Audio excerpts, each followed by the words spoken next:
Hey everybody, welcome to the Stock Car Spectacle. I'm Ian Jortson. I'm Mike Gamble. And I'm Nick Kinzel. And today we are here with Brittney Zamora. We're going to be talking to her about how she's handling the coronavirus quarantine, and we're going to talk to her about her racing career. First and foremost, thanks for joining us. And our first question for you is, how is your family doing during this pandemic and everything? Are you guys quarantining? And if so, what are you doing to kind of pass the time? Yeah, we're doing good. It's definitely a different lifestyle that we all have to adjust to. We're used to being on the run with racing and traveling this time of year. So we're just trying to lay back, stay safe, and spending time in the shop working on the super late model, getting things done. We're fixing up our trailer a little bit, adding new updates and stuff. So anything that we can do racing-wise while we're not racing is helping keep us busy. Okay. Hi Zamora, I'm Ian Jortson with the Stock Car Spectacle. So for those who don't know, can you tell us a little bit about your racing background? How old were you when you started, and what did you drive in? Yeah, so my first day at the racetrack, I was actually 4 days old. I was watching my dad race. I think my parents are crazy for taking a 4-year-old or 4-day-old out to the track, but I'm glad they did. Essentially, I always put the racetrack. I got in my first go-kart when I was 4, and I did that all the way until I was 13. When I was 14, I got into stock cars, ran mini stocks, touring around the West Coast, won a few championships in that. And then when I was 16, I moved up into super late models, raced those for a few years, got a few championships there, and then moved into the ARCA series last year. Okay, hey Brittney, this is Mike Gamble from the Stock Car Spectacle. So you kind of just said, you were in the ARCA series last year. So last year you drove for Bill McAnally Racing. What was it like being teammates with Haley Deegan and last year's champion Derek Kraus? It was a new factor for me. I had grown up racing with my family as my team. So my dad was my crew chief. I had grandparents, uncles, my brother. That was my crew. That's who I came in and after running a practice session, qualifying or race. That's who I came and talked to about what we need to do to get faster, get that extra tenth or two. And so getting into the team factor last year was definitely something to adjust to. Having Derek Kraus especially was nice because he was a senior veteran on that team, and they were going for a championship. I was just trying to get used to the series and get a top 5 in points, lead some laps, and so it was really good to be able to lean on him for advice throughout the whole year. Okay, so now let's talk this year. You recently announced a new ARCA ride for if and when we get back racing. So can you kind of tell us a little bit more about how that all went together? Yeah, it was a really exciting deal. So I had always been, I'm an animal lover. I absolutely love my dogs. I have 2 rescues at home, and I wanted to use my platform in NASCAR to be able to advocate for that. And so I started my own foundation called Pit Road Pals.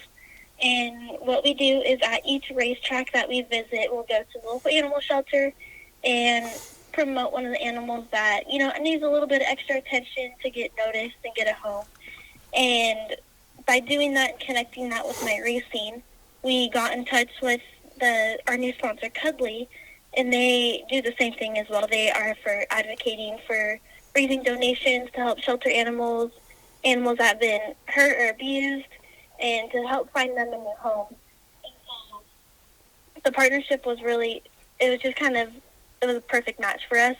He came out and watched me in Vegas when I raced my super late model at the Bull Ring the same weekend as Cup, and they're really impressed. And so now we got an ARCA ride for Irwindale scheduled.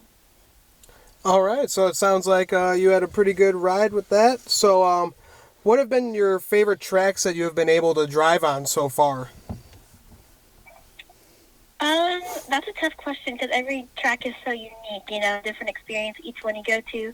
My favorite in the K&N last year was, I really liked Phoenix. That's more of a short track racing. And but one of my favorites also was Bristol. There's nothing like Bristol. Oh yeah, of course. Force that you feel going to the corners, the speed, the adrenaline, it is Bristol. You know what I mean? So those two are probably my favorite. And then back home racing my super late model, there's track called Wenatchee Valley Super Oval. It's just one of the nicest facilities in the Northwest. It's fun to race in. I have a few wins there in the super late model, so that always helps move a track up on your favorite list. Okay, perfect. So, Brittney, I know you grew up around the track racing with your family and everything. So, as a child, were you a big NASCAR fan too? And if so, who were your favorite drivers growing up? Yeah, I was. Every weekend that's what we'd be watching if we weren't at the racetrack. My parents were super interested in it. My whole family was. My favorite was, kind of everybody's favorite, Dale Jr.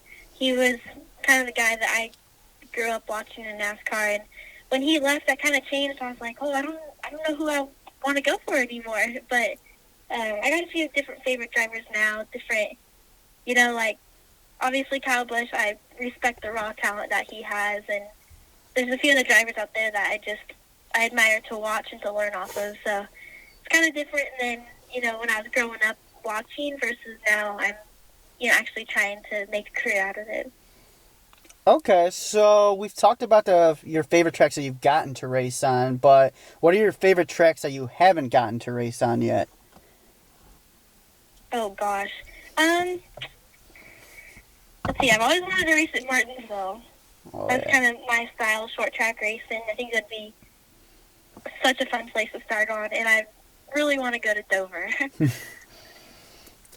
All right. What's a driver that you've been intimidated by or most afraid to run around the track in like maybe the K&N or ARCA series?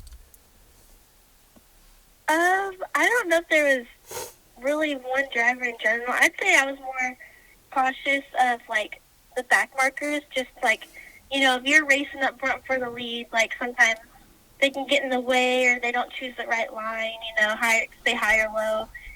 Sometimes they're kind of hard to judge on where they're gonna go. So I'd just kind of say probably just dealing with that, both in the Super Late Model and the K&N ARCA series, just having to judge off of where they're going while you're in the middle of a race. That's probably one of the toughest things. Okay. So, hey, Brittney, with the pandemic and everything going on right now, one of the things you're seeing left and right with the racing world right now is iRacing. So we noticed that you're on iRacing. So how much of a help has that been for you? What else you like to do besides that with this time we've had going on in the pandemic and everything? Yeah, so for me, I've never really used iRacing as like a learning tool.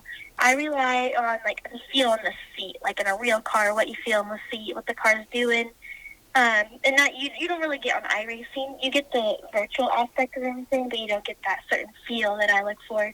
But I use it because it's fun. I mean, I competed for a starting spot in the Rattler 250 this past weekend, and that was some of the most fun I've ever had on iRacing.